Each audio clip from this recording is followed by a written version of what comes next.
Mesdames, Mesdemoiselles, Messieurs, bonsoir. Bienvenue dans cette nouvelle édition du JT de l'or consacrée cette semaine à l'argent métal que l'on va évoquer assez longuement. Et puis à la manière d'épargner mensuellement dans l'or, puisque c'est quelque chose et c'est une formule que de plus en plus de gens utilisent parce que flexible et parce que peu onéreuse. Et il y a un certain nombre de choses à savoir sur la manière de s'y prendre et quels sont les critères importants à regarder. Et puis enfin, nous conclurons cette édition du JT de l'or de la semaine par évidemment un rapide coup d'œil sur les cours et leurs évolutions. Revenons tout d'abord à cette information que je souhaitais développer avec vous sur l'argent métal. Alors, celles et ceux qui s'intéressent à l'argent, il y a un sujet fondamental qui occupe leur esprit, c'est quel est le potentiel d'appréciation de l'argent. Le potentiel d'appréciation de l'argent, il est étroitement corrélé à une autre idée qui concerne la raréfaction, pour ne pas dire l'épuisement des ressources minières d'argent-métal qui sont prévues. Alors, vous irez sur Google, qui est votre meilleur ami, et vous taperez simplement le mot-clé pour faire la recherche par vous-même, fin de l'argent. Et vous verrez que quand on tape fin de l'argent, la fin de l'argent, l'épuisement des ressources, il est annoncé en fonction des sources entre 2021 et 2029. Déjà, vous voyez qu'il y a un petit écart. Aujourd'hui, on est en 2017. Si on a un épuisement des ressources en 2021, on peut dire que se positionner maintenant sur de l'argent métal, ça peut avoir du sens pour 2021. Si c'est 2029, on peut être déjà en train de se positionner un petit peu trop tôt. Donc ça, c'est un élément extrêmement important. Qui a raison? Ceux qui parlent de 2021 ou ceux qui parlent de 2029? Moi, je n'en sais rien, je ne suis pas dans les filons miniers. Ce que je sais, c'est que bien souvent, on peut avoir une idée ou une logique qui est bonne, faire des constats qui sont les bons. En revanche, attention, la notion de timing, elle, est en revanche très rarement bien maîtrisée par les acteurs économiques. Les systèmes sont beaucoup plus résilients que ce que l'on pense. Ils peuvent tenir beaucoup plus longtemps. Et d'ailleurs, la crise des subprimes de 2007 nous démontre bien cette réalité que les systèmes peuvent être résilients. Alors, si vous regardez cet article concernant les premières mines sous-marines par 1500 mètres de fond, avec des engins dont j'avais repris la photo sur cet article d'Insolentiae. Vous voyez des machines absolument monumentales. Ce sont des machines qui unitairement pèsent 200 tonnes. Donc 200 tonnes, oui, elles ne remontent pas à la surface, elles restent bien collées au fond, elles vont racler le fond des océans.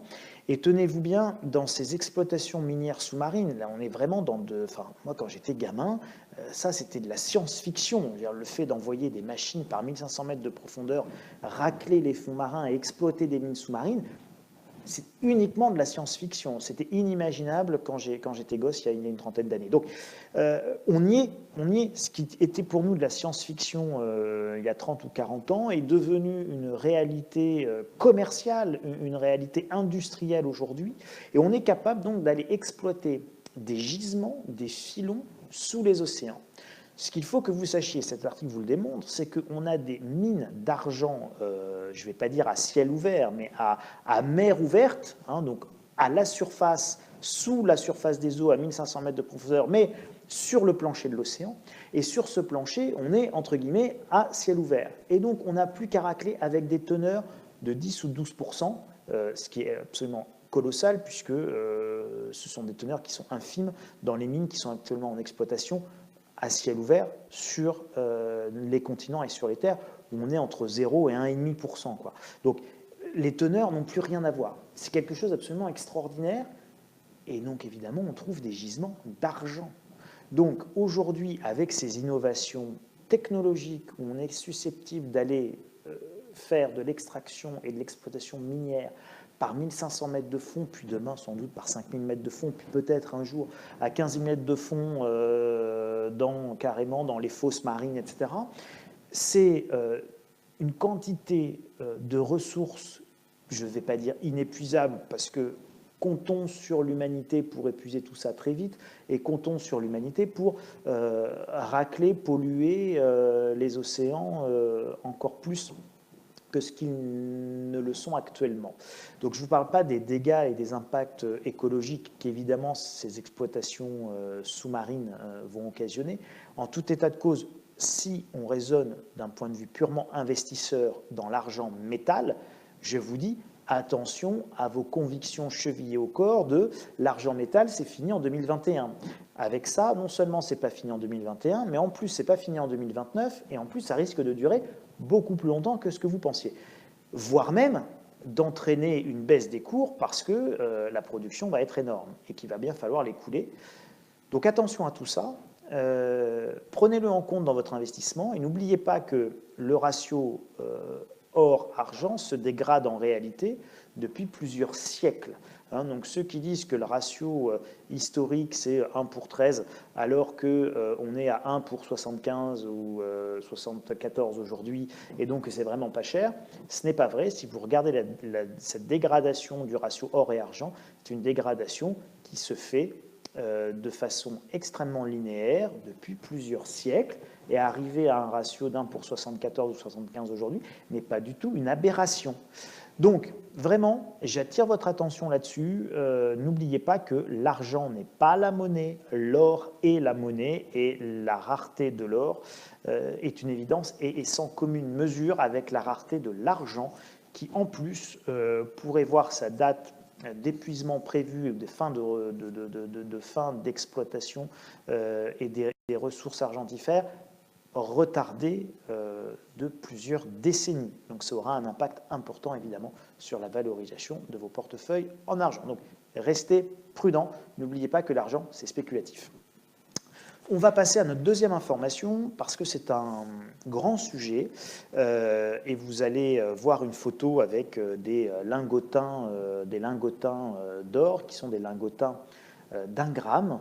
Et donc vous voyez là ce que peut faire un épargnant qui va acheter tous les mois pendant 10 mois des lingotins d'1 gramme et puis bon, il peut se les faire livrer.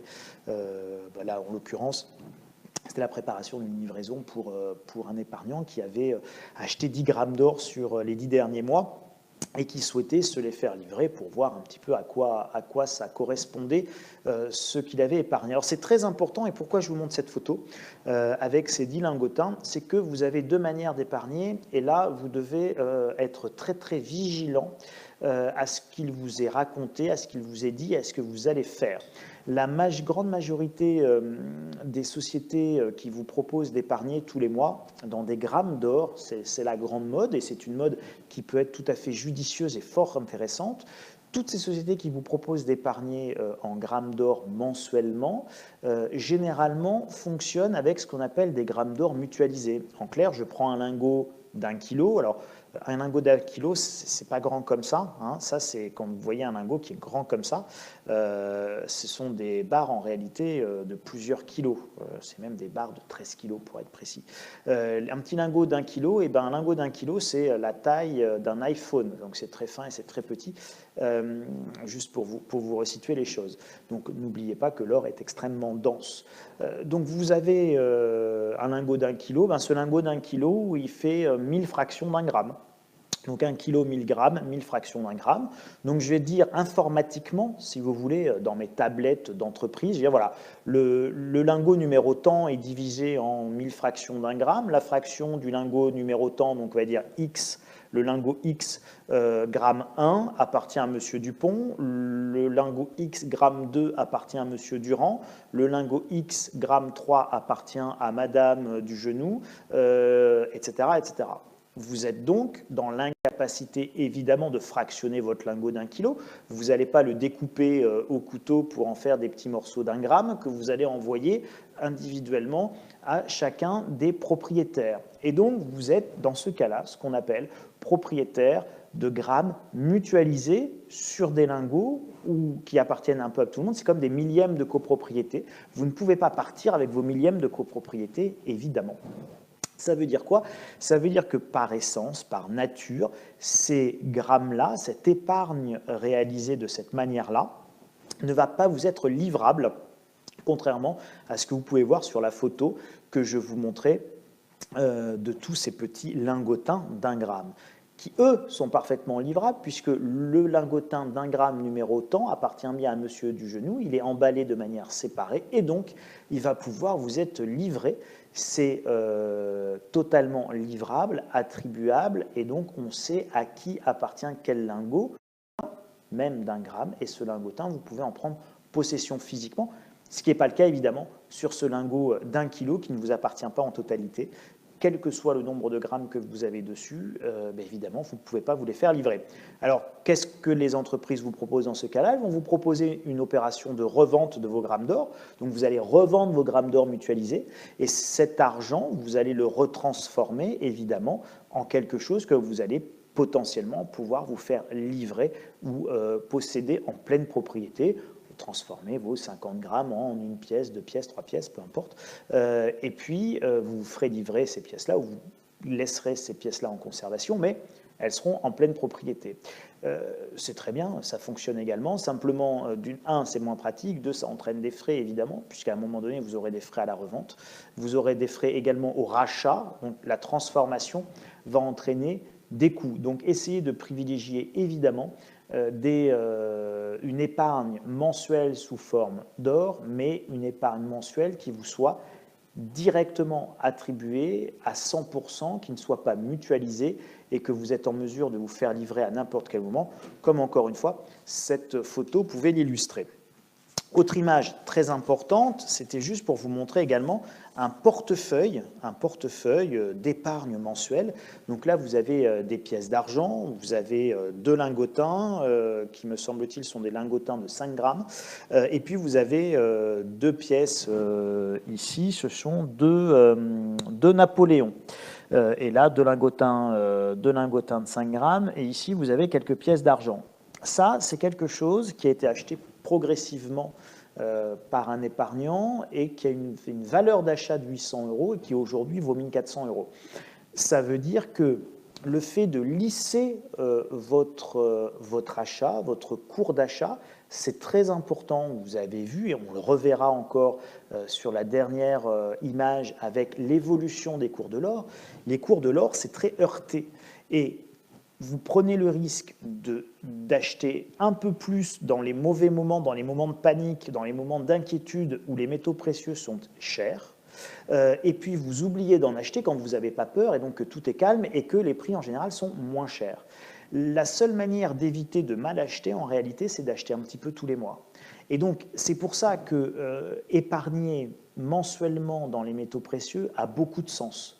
Ça a beaucoup de sens parce que ça va vous permettre de lisser votre cours moyen d'achat et d'avoir une moyenne qui vous sera beaucoup plus favorable et beaucoup plus linéaire que lorsque vous achetez vraiment au coup par coup. C'est une discipline et c'est une discipline de gestion et c'est également d'excellente manière d'épargner tous les mois dans les métaux précieux. Et objectivement, ceux qui font ça ont généralement un meilleur rendement en termes de progression de leur portefeuille que ceux qui essayent d'acheter sur des points d'entrée bien précis, qui en général sont des points d'entrée qui sont plutôt ratés, disons-le, et vous avez énormément de gens, énormément d'épargnants, et j'ai très souvent le cas, qui ont acheté en 2011, l'été 2011, au pire des inquiétudes d'explosion de l'euro quand Mario Draghi n'avait pas encore parlé, et qui aujourd'hui restent encore en moins-value. Ils ont acheté quasiment à 2000, on était un petit peu très légèrement en dessous de 2000 $ l'once. Aujourd'hui, on est toujours à 1200, 1300 $ l'once. Et évidemment, ils sont toujours en moins-value. S'ils avaient lissé leur cours d'achat, ils n'auraient certainement pas acheté de cette façon-là. Voilà pour ces deux sujets que je souhaitais aborder avec vous parce qu'ils sont importants. Et on va terminer enfin. Et vous allez voir, je vous disais tout à l'heure que les cours de l'or étaient extrêmement heurtés. Et bien évidemment, vous le voyez extrêmement bien sur ce graphique, puisque voilà, les cours de l'or sont heurtés. Donc évidemment, si vous achetez là ou si vous achetez là, c'est pas du tout la même chose. Généralement, regardez cette grosse, ces grosses pointes. Vous avez tout intérêt à épargner mensuellement sans vous poser tellement de problèmes. Et quand vous avez des sommes importantes, n'hésitez pas non plus à les fractionner et à faire plusieurs achats pour être toujours dans cette logique de rentrer sur plusieurs points et donc de moyenner votre prix d'entrée, sauf si vos prévisions et vos convictions vous poussent à dire non, mais aujourd'hui, je suis bas, je suis sur un point bas, ce qui est graphiquement d'ailleurs le cas. Regardez, on est en train de rebondir sur la résistance basse de ce petit canal haussier que l'on a presque transpercé sur cette semaine au fixing londonien, et puis qu'évidemment, on est en train de rebondir dessus. Et vous voyez les petites bougies vertes. La petite bougie verte, après le mouvement de baisse, eh bien, ça va remonter. On peut penser qu'on va repartir à la hausse dans ce canal, plutôt vers les 1300, 1350 $ l'once d'ici quelques jours ou quelques semaines. C'est sur cette information-là qu'évidemment, je vous quitte comme chaque semaine. Je vous souhaite, mes chers amis et mes chers passionnés des métaux précieux, une excellente semaine et je vous dis évidemment à très bientôt. Merci beaucoup.